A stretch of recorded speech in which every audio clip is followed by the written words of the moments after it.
Bueno, hay un resumencito rápido. Es que la idea es que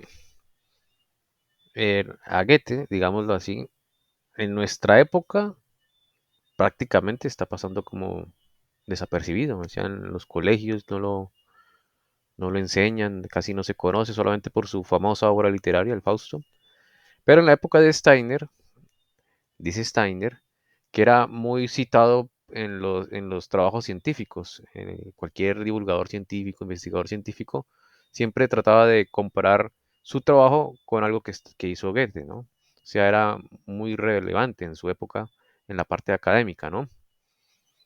Em, pero también Steiner comenzaba hablando en este capítulo que, digamos, hay como dos formas de ver el mundo, digámoslo así, o de acaparar ciertas búsquedas de la verdad, ya sean científicas, humanas.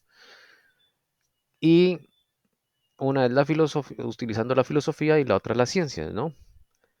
Y dice Steiner que ya en su época, o sea, en el año 1900, en la época de Steiner, la filosofía se desprecia un poquito. Él no dice, Steiner no utiliza la palabra desprecio, pero dice, no, la gente no le importa mucho, como si fuera relegada a otro lado, ¿no? Mientras que la ciencia cada vez coge más importancia. Entonces, eso es como el resumen ahí antes de continuar. Bueno, digamos aquí. Se afirma que a Goethe le faltaba sentido científico, que su capacidad filosófica se encontraba en proporción inversa con la poética, y que por consiguiente no era posible apoyarse en él para un punto de vista científico. Entonces, esto era curioso, porque antes aquí hablaba de que lo comparaban por su metodología, no por sus aportes. O sea, el método de Goethe era el que les gustaba a los académicos compararse, más no por el aporte científico, ¿no? Les sigo. ¿Qué desconocimiento tan absoluto de la naturaleza de Goethe? Es, es cierto que Goethe no era filósofo en el sentido usual del término, pero no hemos de olvidar que la maravillosa armonía de su personalidad la indujo a Schiller decir, comillas, solo el poeta es realmente hombre, cierra comillas. Lo que Schiller entendió como realmente hombre, Goethe lo personificó, Goethe lo personificó. En su personalidad no faltaba ningún elemento necesario para la suprema modelación del humano universal, y todos estos elementos integraron una totalidad activa per se. Y ahí que en sus interpretaciones de la naturaleza subyacga un profundo sentido filosófico, aunque no ascienda a la conciencia en forma de teoremas científicos determinados. Quien dotado de talento filosófico ahonde en aquella totalidad, sabrá desprender de ella ese sentido filosófico y exponerlo como ciencia goetheano. Mas para ello es necesario partir de Goethe, en vez de acercarse a él con una teoría prefabricada. La capacidad intelectual de Goethe operaba siempre con arreglo a la filosofía más rigurosa, si bien no nos legó un conjunto sistemático de la misma. Bueno, no sé si ahí tengan algún comentario, pregunta o continuamos.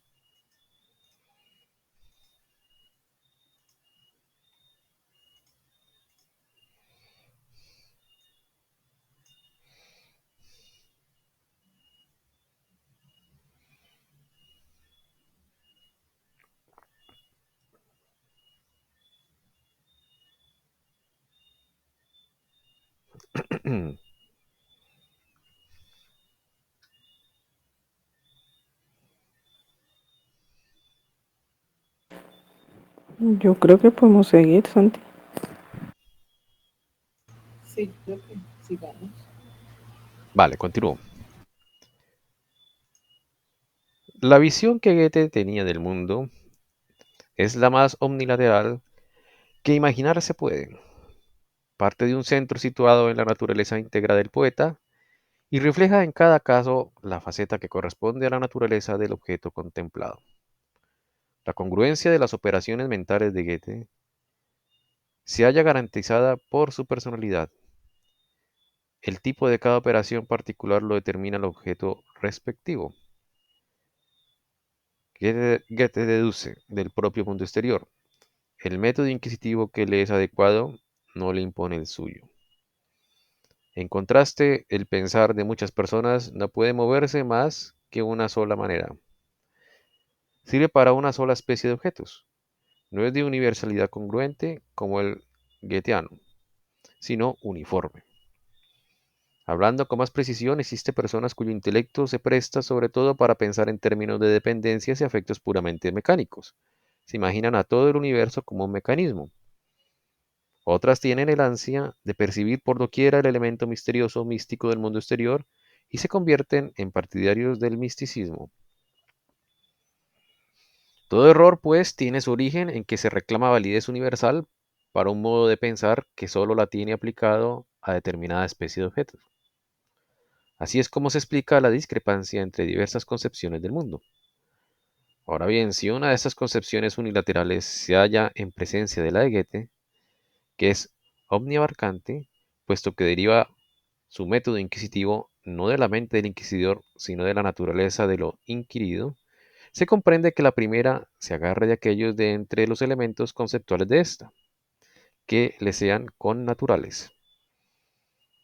Y es que en el sentido acabado de bosquejar, la visión cotidiana del mundo abarca muchas orientaciones del pensamiento, en tanto que inversamente ninguna concepción unilateral es capaz de penetrarla jamás. En sentido filosófico, además de ser elemento esencial del genio de Goethe, tiene significado también para su poesía. Aunque Goethe estaba lejos de cifrar en forma de conceptos claros lo que aquel sentido le transmitía, como lo hacía Schiller, es no obstante un factor que interviene en su producción artística, lo mismo que en la de Schiller.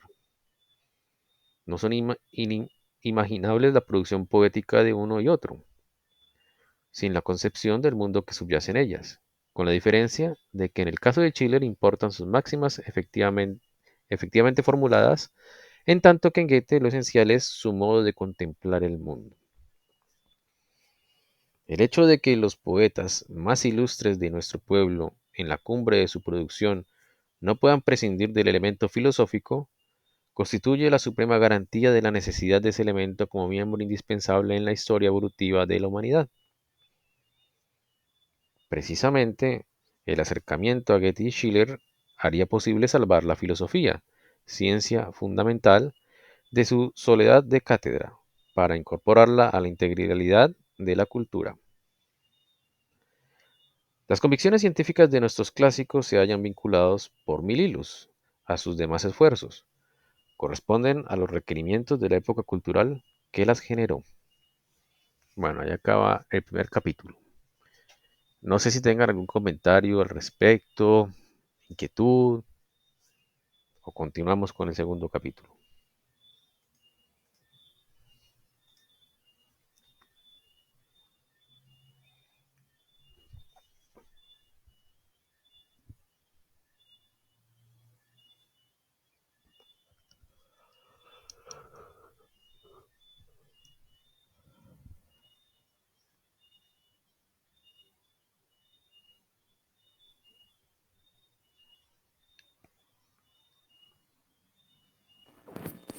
Hasta ahora ahí solo se han referido a la filosofía, ¿cierto?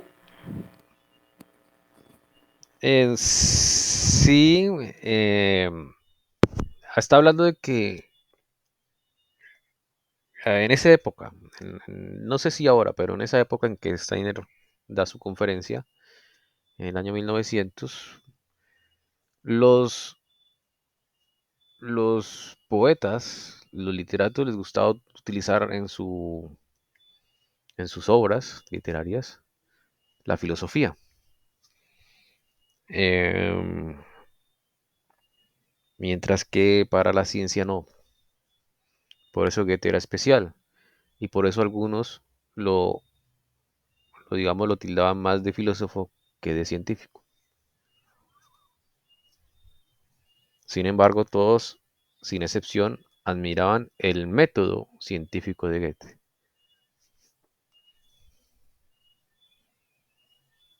Bueno, muy bien, no sé si alguien quiere aportar algo más, o inquietud, o continuamos.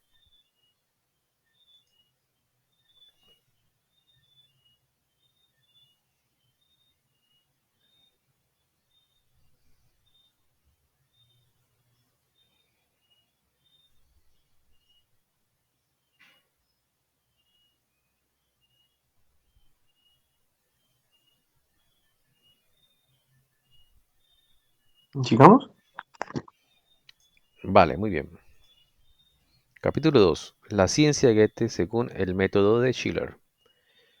Con lo que precede hemos marcado la pauta para las disquisiciones que siguen y que han de elaborar lo que en Goethe se manifestaba como sentido científico, interpretar su modo de enfocar el mundo. Se puede objetar que semejante manera de presentar una concepción carece de validez científica por considerar que una concepción de esta índole nunca debe basarse en una autoridad, sino siempre en principios. Adelantémonos de una vez a ese reparo. Admitimos por verdadera una concepción apoyada en la visión que tenía del mundo, no porque pueda deducirse de ella, sino porque creemos que ésta descansa sobre principios sólidos y se halla plenamente integrada en sí misma. El hecho de que nos apoyemos en Goethe no nos impedirá fundamentar nuestro punto de vista con el mismo rigor que lo hacen los representantes de toda ciencia que se presume sin supuestos previos. Presentamos aquí la concepción goethaniana del mundo, pero fundamentada en concordancia con las normas de la ciencia. Schiller ha trazado la dirección que ha de tomar esta disquisición. Nadie como él ha intuido la magnitud del genio de Goethe en su correspondencia con él. Le presenta a él, le presenta a él mismo la imagen refleja de su ser, en sus comillas, cartas sobre la educación estética del género humano, cierra comillas, desarrolla el ideal del artista tal como lo había percibido en la personalidad de Goethe. En su ensayo sobre poesía ingenua y sentimental describe la naturaleza del arte genuino, tal como la comprendió a través de la poesía de Goethe, con lo cual queda a la vez justificado el que afirmemos que las presentes reflexiones surgen de la concepción del mundo goethano schilleriana. Este estudio, pues, pretende enfocar el pensamiento científico de Goethe valiéndonos del método preconizado por Schiller. Aquí es el preconizado, bueno. Abierto al mundo de Goethe se dirige hacia la naturaleza y a la vida, y su proceder inquisitivo será el tema de nuestra disertación. En cambio, Schiller se concentra, pone su atención en el espíritu de Goethe, y su proceder inquisitivo en este caso es el ideal de nuestro método. De esa manera, esperamos hacer fecundo para nuestra época el afán científico de Goethe y Schiller. Según la terminología usual, nuestro trabajo habrá de considerarse como nociológico, aunque sus temas a menudo sean de índole distinta a los interrogantes que esta ciencia comúnmente plantea. Ya hemos visto el por qué la gran mayoría de los estudios que guardan similitud con el nuestro parten de Kant. Y es que en los círculos científicos ha pasado inadvertido que existe, por lo menos potencialmente, al lado de la teoría del conocimiento fecundada por este gran pensador, otra tendencia susceptible de igual profundización objetiva. Allá por 1860, Otto Lippmann afirmó, comillas, hemos de remontarnos a Kant si queremos llegar a una imagen del mundo, carente de contradicciones, cierra comillas. Posiblemente esta es la causa de que poseamos hoy una literatura desmesuradamente extensa relacionada con Kant. Pero tampoco la recomendación de Lippmann logra rehabilitar la ciencia filosófica. Esta solo puede volver a desempeñar un papel en la vida cultural si, en vez de remontarse a Kant, ahonda en la concepción científica de Goethe y Schiller. Tras de estas aclaraciones preliminares, ocupémonos ahora de las cuestiones básicas de una ciencia del conocimiento adaptadas a ellas. Bueno, ustedes verán, ¿tienen comentarios, preguntas o continúo? Antes de empezar el siguiente capítulo.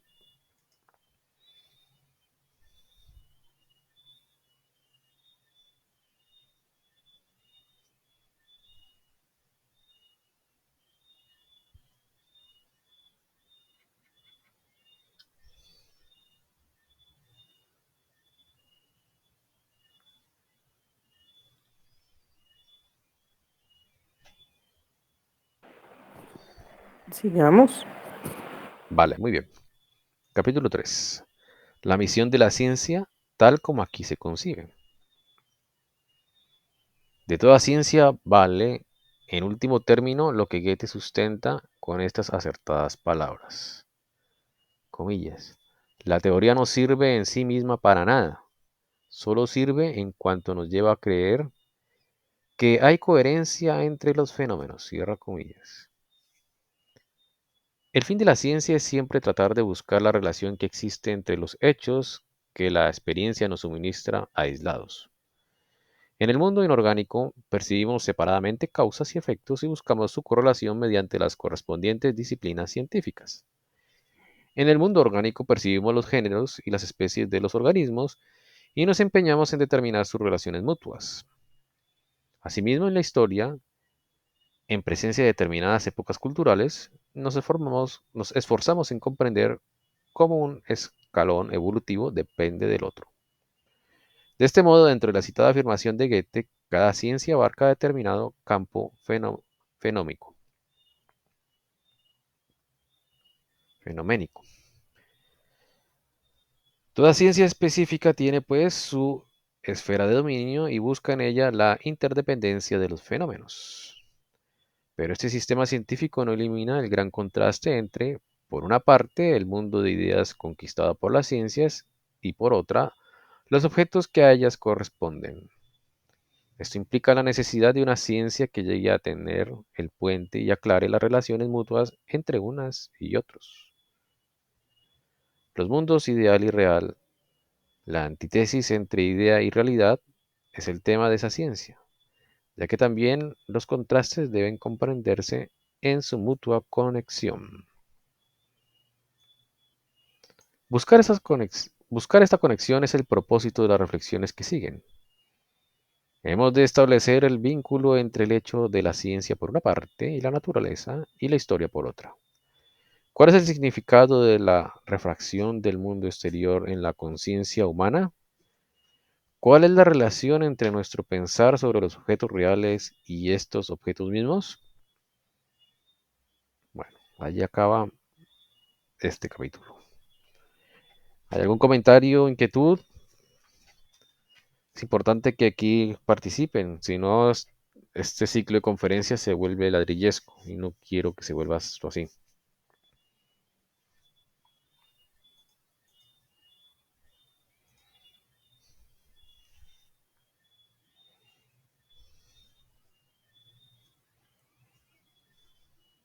Sí, ese tema está duro, ¿no?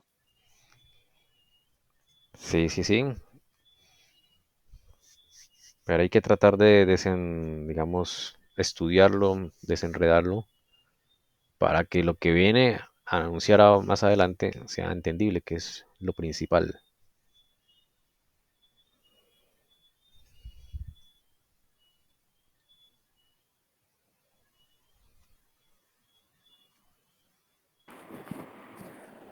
Pues si puedes hacer como un resumencito en tus palabras, Santi, sería bueno, creo yo. Vale, con gusto. A ver, en este se puede decir como introducción de Steiner al tema,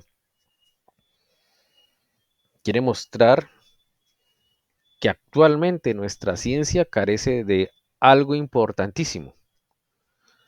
Y ese algo importantísimo, obviamente ya sabemos que es el método de Goethe para la ciencia, pero es lo que él dice acá arriba. Es esto lo importante. Bueno, me pareció a mí que era lo importante.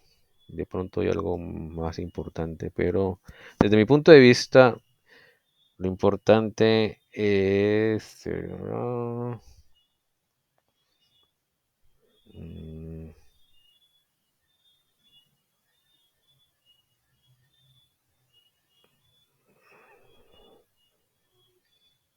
este, esto que dice aquí. Esto es lo importante.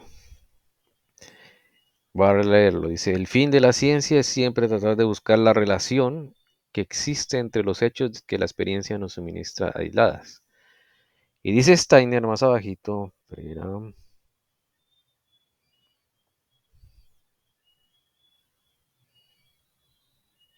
aquí este, y esa es la clave. De este modo, dentro de la citada afirmación de Goethe, cada ciencia abarca determinado campo fenoménico. Entonces se necesita ese pedazo de la ciencia. ¿Alguien quiere? Pri, ¿vas a decir Sí, algo? Dale, dale. sí. Es que hay un concepto ahí en la fenomenología de Goethe que es, pues lo que yo he entendido es que es como esa parte que le falta a la ciencia. O sea, la ciencia actual se basa es en los hechos de afuera. Por ejemplo, digamos en estudiar un árbol. Pero la fenomenología goetheanística, además de estudiar el árbol, estudia el sentimiento que produce el árbol en el observador. Eso también se relaciona con algo que mencionaba Krishnamurti, que era la relación entre lo observado y el observador. Entonces, por eso es que es sumamente importante porque tener esa concepción clara, porque pues normalmente en la ciencia uno dice, ah, es un árbol verde que tiene flores rojas, pero entonces allí lo importante y el plus de la fenomenología goetheanística es, listo, es el árbol verde con las flores rojas pero que genera un sentimiento de alegría en X persona y un sentimiento, por ejemplo, de, de paz en otro, ¿no? Entonces, allí es donde se avanza un poco más en la ciencia y, por ejemplo, lo que se trata de buscar, lo que nos mencionó el profe Albert, era que se intenta buscar cada día en la ciencia eso. Entonces ya antes era medicina basada en la evidencia, pero ahorita se habla de medicina fáctica, o sea, de los hechos, perdón, de la ciencia. Entonces, cuando los hechos son tomados también con una percepción subjetiva y objetiva, o sea, ahí es mezclando las dos, es donde se está avanzando y la ciencia actual está tratando de entender un poco la subjetividad de los estudios. Entonces, por eso más que todo en el campo de psicología es donde se está tomando más en cuenta esa observación de, de la subjetividad que produce un evento observado, ¿no? Muchas gracias, Pri. Interesante, no sabía bien eso. Interesante. Entonces hay una parte subjetiva que se está teniendo en consideración, ¿no? Sí, aunque es muy difícil de cuantificar, porque pues vos sabes que la ciencia solamente ha sido cuantitativa, pero ya se tienen muy en cuenta los estudios cualitativos y se hacen, incluso ya se han hecho como escalas de poder entender un poco esa subjetividad. Y por ejemplo, en la ciencia, em, actualmente se conoce, hay un tema que llaman los intangibles, em, cuando se está haciendo análisis pues, de estudios científicos y demás. Y resulta que los intangibles a veces pueden tener más peso para cambiar o para determinar una conducta de algo estudiado. Entonces es bien interesante porque por un lado se está migrando hacia esa fenomenología goetheanística que es tomar en cuenta esa subjetividad, ¿no? Y eso lo llaman los intangibles. Entonces esos, digamos, esos parámetros de intangibles ya se tienen en cuenta para poder determinar las investigaciones científicas. Pri, muchas gracias. Excelente. No sé si alguien tenga algún otro comentario o inquietud o continuamos.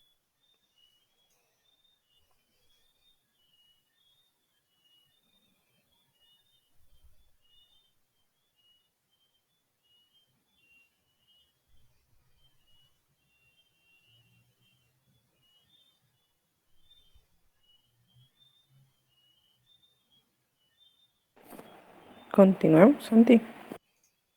Vale, muy bien. Experiencia. ¿Qué se entiende por experiencia? Dos campos se enfrentan, nuestra facultad de pensar y los objetos de que se ocupa en la medida en que son accesibles a nuestra observación. Designamos a estos últimos como contenido de experiencia. Dejamos por de pronto intacta la cuestión de si fuera de nuestro campo de observación existen otros objetos del pensamiento y en este caso, cuál es su naturaleza. Nuestra tarea inmediata consiste en delimitar nítidamente cada uno de los campos, en la experiencia y el del pensar. Primero hemos de lograr una visión precisa de la experiencia y luego explorar la naturaleza del pensar. Empecemos pues con la primera tarea. ¿Qué es la experiencia? Todos sabemos que nuestra actividad pensante es atizada al entrar en conflicto con la realidad. Los objetos del espacio y del tiempo salen a nuestro encuentro. Percibimos un mundo exterior sumamente articulado y multiforme. Y vivimos en un mundo interior desarrollado en mayor o menor grado. Uno y otro se nos presentan primariamente en forma acabada. No participamos en su génesis. La realidad se ofrece por de pronto a nuestra captación sensorial y mental como si hubiera surgido de un más allá que nos es desconocido. En un principio no podemos sino dejar que nuestra mirada vague sobre la multiformidad que nos inunda. Esta, nuestra primera actividad, es la captación sensoria de la realidad y hemos de retener lo que se ofrece a esa captación, lo único que puede llamarse experiencia pura. Inmediatamente sentimos la necesidad de penetrar con el entendimiento ordenador la inmensa variedad de formas, energías, colores, sonidos, etcétera, que se nos presentan. Nos afanamos por aclarar las mutuas dependencias de todos los detalles que nos sobrecogen. Cuando un animal se nos aparece en determinado ambiente, preguntamos por la influencia que éste ejerce sobre su vida. Asimismo, cuando observamos la caída de una piedra, nos interesa conocer qué es lo que se relaciona con el movimiento. Lo que se logra mediante esta actitud interrogativa ya no es experiencia pura, tiene un doble origen, experiencia y pensamiento. La experiencia pura es la forma como la realidad aparece ante nosotros si con plena abstracción de nuestra personalidad nos sometemos a ella. A esta primera forma de realidad pueden aplicarse las palabras de Goethe en su artículo sobre la naturaleza. Estamos circundados y abrazados por ella, sin invitación ni advertencia, nos arrastra hacia el circuito de su danza. En el caso de los objetos sensibles, esto es tan evidente que difícilmente habrá quien lo niegue. Un cuerpo empieza por presentársenos como un conjunto de diversas formas y colores de impresiones térmicas y luminosas que de repente se hallan ante nosotros como surgidas de una fuente primaria desconocida. No contradice nuestra afirmación el convencimiento psicológico de que el mundo sensible, tal como se halla ante nosotros, no es nada en sí, sino el producto de la reacción entre un mundo exterior molecular que nos es desconocido y nuestro organismo. Aunque el color, el calor, etcétera, fueran simplemente la manera en que el mundo exterior afecta a nuestro organismo, en todo caso el proceso que convierte el suceder exterior en color, calor, etcétera, se halla del tipo todo al margen de nuestra conciencia. Sea cual fuera el papel que desempeña nuestro organismo, la forma primera en que la realidad, es decir, la experiencia, se impone a nuestro pensar, no es la reacción molecular, sino los colores, sonidos, etcétera. Menos evidente es la situación relativa a nuestra vida interior. Sin embargo, una reflexión más detenida disipará toda duda de que nuestros estados interiores entran en el horizonte de nuestra conciencia en la misma forma en que las cosas y hechos del mundo exterior. De la misma manera en que me sobrecoge una impresión luminosa, me sobrecoge un sentimiento. No importa aquí el que yo establezca con ese sentimiento una relación más estrecha que con las cosas exteriores. Es más, incluso el pensar mismo nos aparece en primer término como objeto de experiencia. Del momento en que nos acercamos al pensamiento con actitud inquisitiva, lo colocamos frente a nosotros y nos imaginamos su forma primitiva como surgiendo de un origen que nos es desconocido. No puede ser de otro modo. Nuestro pensar, sobre todo cuando enfocamos su forma de actividad individual dentro de nuestra conciencia, es contemplación. Esto es, se dirige hacia afuera, hacia algo con que nos hayamos confrontados. Hasta aquí llega por de pronto su actividad. Si nada se le opusiera, su mirada se perdería en el vacío, en la nada. Para que algo pueda convertirse en objeto de nuestro saber, tiene que supeditarse a una forma de oposición. No podemos trascenderla. Para que nuestra capacidad de pensar se convierta en medio de penetrar el mundo más profundamente, el pensamiento mismo debe empezar por devenir experiencia. Tenemos que ir a la búsqueda del pensamiento como uno entre tantos hechos de experiencia.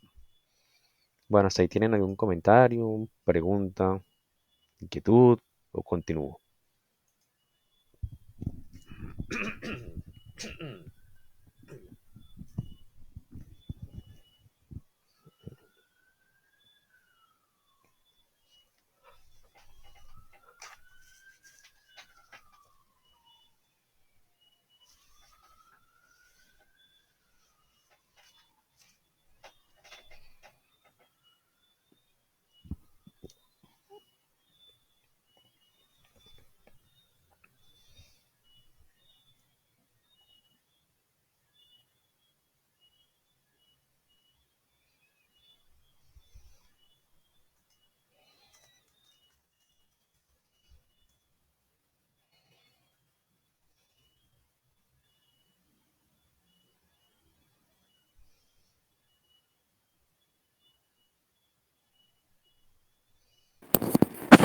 Pues ahí está hablando de la experiencia, ¿cierto? Eso sería como, pues lo que le he entendido, como lo que le sucede a uno sin que uno tenga algún prejuicio o algo así. No sé si estoy entendiendo bien.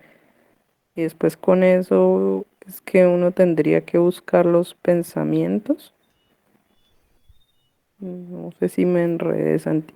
Qué pena. No, está bien, está bien. Sino que, a ver, mm, se puede, o sea, es que en español, digámoslo así, nuestras palabras a veces se usan para muchas cosas, ¿no? Y eso podría causar un poquito de confusión. Yo creo que la traducción en su lenguaje original, este ciclo de conferencias debió ser más fácil de entender para los alemanes. Aquí lo que yo más o menos entiendo, Kate, es que lo primero que uno percibe del mundo se debe a nuestros sentidos, ¿no? O sea, la visión, el tacto, el calor, todas esas cosas. Y eso uno lo contempla conscientemente, ¿no? Esa contemplación es lo que llama aquí Steiner como experiencia. Eh, el problema es que la contemplación va ligada al pensar. Entonces esa contemplación inmediatamente tiene que haber un pensar. Entonces eso es lo que más o menos yo entiendo. Experiencia va ligada a la contemplación y concatena un pensamiento, ¿no?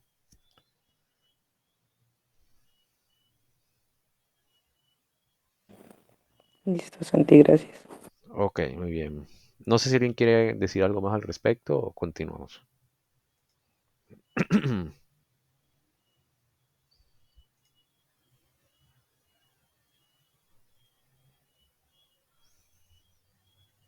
Es que contemplar es implícito, ahí viene ya ponerle la actividad del yo, ¿cierto?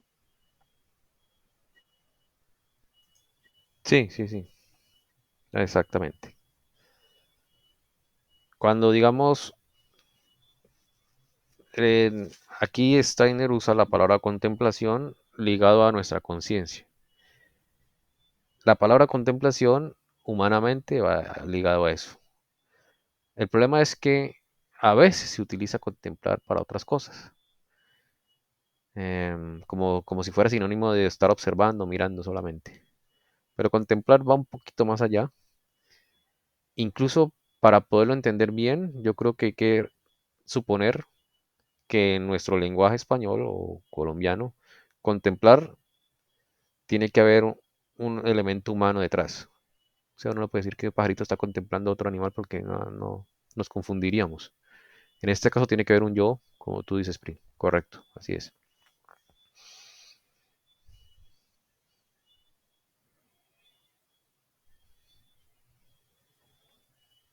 Bueno, muy bien. No sé si continuamos o paramos allí. Está muy ladrilludo, ustedes verán.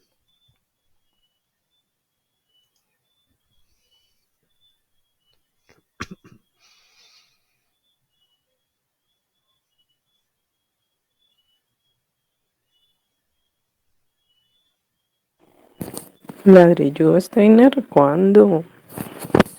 Jamás. Pues la Co- bici está como ladrilludo, ¿sabes? Sí, sí, es Así. así es.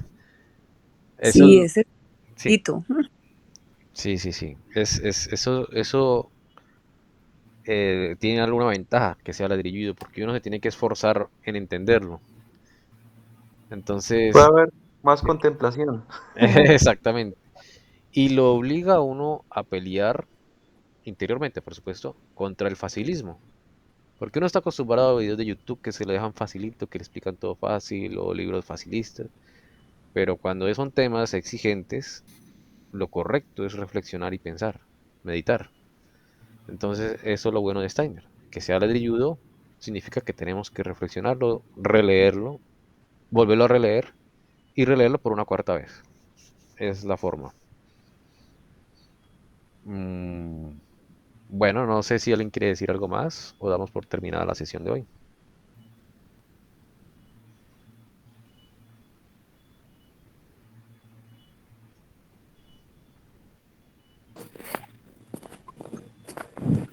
Yo creo que está bien, Santi. Sí, está bien. Vale, perfecto. Bueno, muchas gracias a todos. Feliz Muchas noche. gracias. Nos vemos el Gracias, Un jueves. Santi. abrazo. Bueno, Chao. igualmente. Chao, Gracias, nos chao. Chao. vemos, Feliz chao. Feliz noche. noche. Chao. Saludos, pues.